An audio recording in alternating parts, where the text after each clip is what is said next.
Gente, vocês também estão de saco cheio de conteúdo de sono do bebê que aparece por aqui?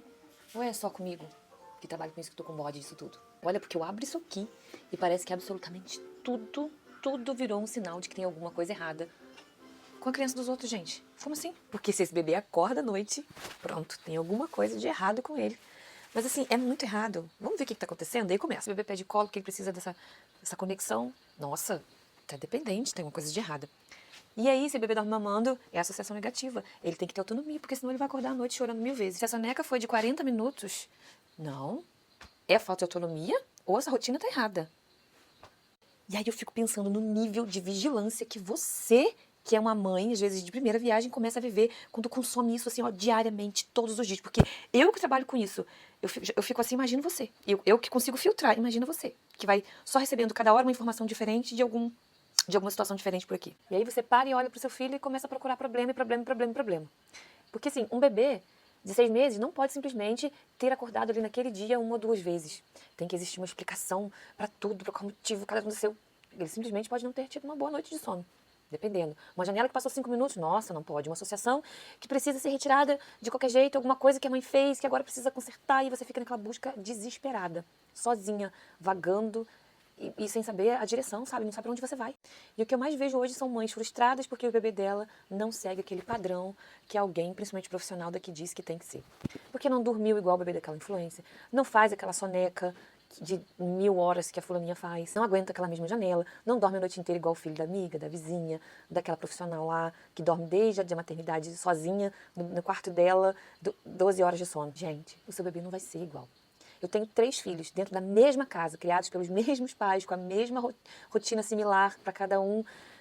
E eles são completamente diferentes. O João Paulo, dos meus 3 filhos, ele é de longe a criança assim, mais intensa que eu conheço e que eu tive desses 3. Ele já tem 2 anos, por exemplo. E ele ainda acorda algumas vezes, outras não. Outras ele dorme a noite toda, outros ele tem 1 ou 2 despertares.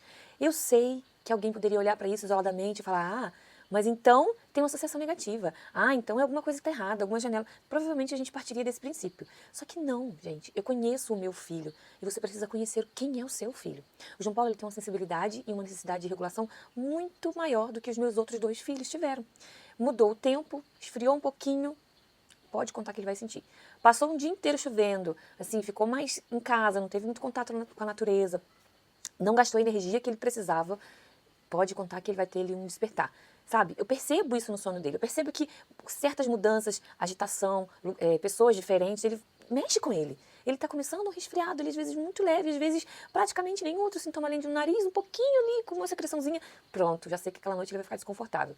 Dente, então, nossa, foi assim, um caos. E aí, ó, dente nascendo, com calor, está frio, está desconfortável. Muitas vezes eu vou perceber lá no sono. É lá que eu vejo que tem alguma coisa incomodando. Essa noite mesmo aconteceu uma coisa muito interessante. Ele dormiu um pouco, depois acordou. Isso é muito raro acontecer, tá? Porque quando acontece o bebê acordar logo depois, aí sim a gente pode ser que tem um problema de sono, de fato, tá? Agora, se ele faz um estirão ali, ele costuma sempre fazer, aconteceu alguma coisa. Eu fui lá, ele já consegue me falar, dizer o que está acontecendo, né, do jeitinho dele, eu consigo entender, ele consegue falar boa parte das coisas, e ele começou a reclamar que estava dodói. Dodói, reclamar de ai. Eu falei, onde, meu filho, onde está dodói? Eu perguntava onde é que estava doendo, ele apontou o dedinho pro pezinho. Quando eu fui olhar, um dedinho dele o dedinho, né, o dedão do pezinho, estava inflamado. Uma unha parecendo estar assim um pouquinho cravadinha. E aí, era aquilo que estava incomodando ele. Muitas vezes, eu coloco aqui assim, a noite começa de um jeito e termina de outro. E aí, às vezes, esses dias eu esqueci de ligar o ar mais frio um pouquinho, que isso é muito importante. O bebê precisa resfriar o corpinho para poder entrar no sono profundo. Ele acordou por calor. Então, assim, a gente tendo a percepção de coisas, a gente para de colocar a culpa de coisas onde não tem, principalmente culpa em você.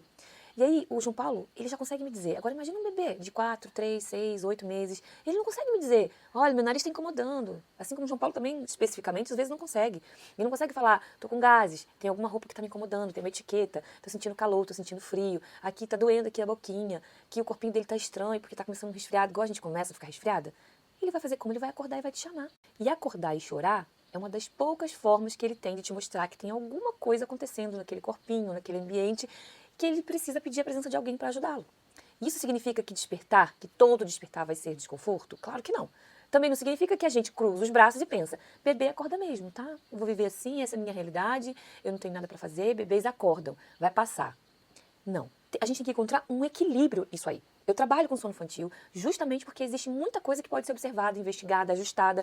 A rotina importa, importa muito. Ambiente importa, ritmo circadiano importa, necessidades totais de hora de sono importa. O desenvolvimento, a alimentação, a regulação emocional, atividade durante o dia, exposição à luz, tudo isso entra na história, com certeza, e em muitas outras coisas. O que não dá para pegar é um comportamento isolado e imediatamente transformar aquilo em um problema que precisa ser corrigido a qualquer custo. O sono infantil, gente, não funciona com essa previsibilidade de que, precisa de autonomia, como tanta gente está pegando aqui regras para vocês, sabe? É tão complexo esse mundo do sono infantil. Existe maturação neurológica, desenvolvimento, temperamento, necessidade de proximidade naquele momento, um desconforto, alimentação que precisa regular, experiência daquele dia, ambiente, saúde, dentição, aquisição motora, o que mais? Existe também a variação do dia. Da casa, dos sintomas da casa. Porque, gente, seres humanos variam, a gente não é igualzinho todo dia. Você é, eu não sou. Eu trabalho com sono infantil e quanto mais eu estudo, quanto mais eu vejo famílias eu acompanho, menos sentido faz para mim transformar cada despertar, cada colo, cada mudança de padrão em uma falha que precisa de intervenção imediata a qualquer custo, gente. Principalmente intervenção de comportamento, mudar o comportamento da criança. Às vezes, existe sim alguma coisa interferindo no sono e que merece ser investigada, né, olhada, e tem realmente um problema de sono ali que precisa ser resolvido, um problema real.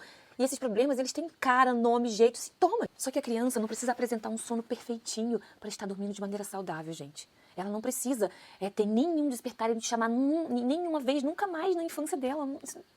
Não se iluda, não cai nessa irrealidade. Isso não é um normal de um ser humano. A gente acorda, o bebê também. Só que a gente consegue se autorregular. Um bebê não. E eu acho que muitas mães estariam sofrendo muito menos se parasse de usar o bebê da influência, da profissional do sono perfeita, da amiga, da vizinha, como régua para medir o seu próprio filho, sabe? Como um padrão. Esse aqui é o padrão que meu filho deve alcançar. Eu já fui essa mãe, sabe? Eu não quero que você seja também, assim como eu deixei de ser. Porque chega uma hora, gente, que você não tá mais tentando entender a criança que tem na sua frente, sabe? Você tá tentando fazer com que ela corresponda à criança que disseram que ela deveria ser, ou que disseram para você que seu filho deveria ser. Ai, e isso só frustra. Só traz ansiedade, angústia.